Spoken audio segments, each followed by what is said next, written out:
Hey everybody, Diabetic Daddy 76 here for a very much needed video update. I couldn't tell you what day it is on my paleo diet, but it's working out very well for me. So today I'm actually going to make two videos. They're both going to be recipe videos. One's going to be a paleo diet picadillo recipe, and the other one's actually going to be a vegan raw, what you could call a chocolate cheesecake or a cream cake. There really is no dairy in it. So sit back, relax, and enjoy the recipe. Let me know what you think below. To make this recipe, what you're going to need is 2 cups of raw cashews.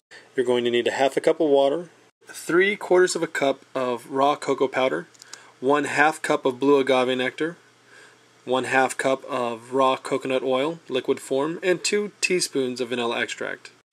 So let's take all of these ingredients, go ahead and toss them in the blender, and mix them up until you get a nice, creamy, buttery texture.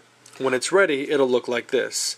Kind of a thick, chunky chocolate mousse. Now that you're done, let's go ahead and take it to another dish. We're going to put it into a dish that you can put in a freezer very well. I like to use a ceramic dish, and I also like to use one that is a decent size because, well, I have a big family and we like to make this to serve many.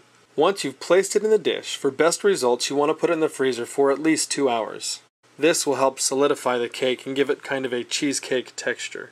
And while that's being frozen, we're going to go ahead and make the frosting. Now, if you've seen one of my other recipes, this is the exact same shell frosting that I use on the chocolate nutball cookies.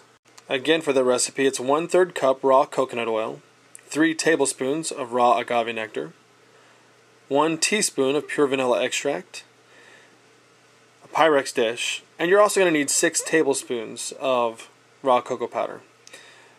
Once you've got it in the Pyrex dish, you want to go ahead and mix it and stir it up until it's very creamy. It's going to be a good thick, creamy texture. Try to work out as many of the lumps as possible. Make it smooth. Again, this is the kind of stuff that becomes a hard shell when it touches something cold. So, there's your desired texture. Now let's get it on the cake.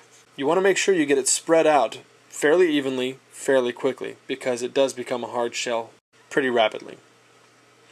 After that, go ahead, place it back in the refrigerator for an additional 20 minutes if you like, or it's ready to serve.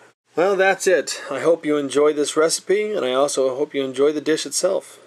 Tell me what you think below. Until next time, this is Diabetic Daddy 76 saying have a good night and stay healthy.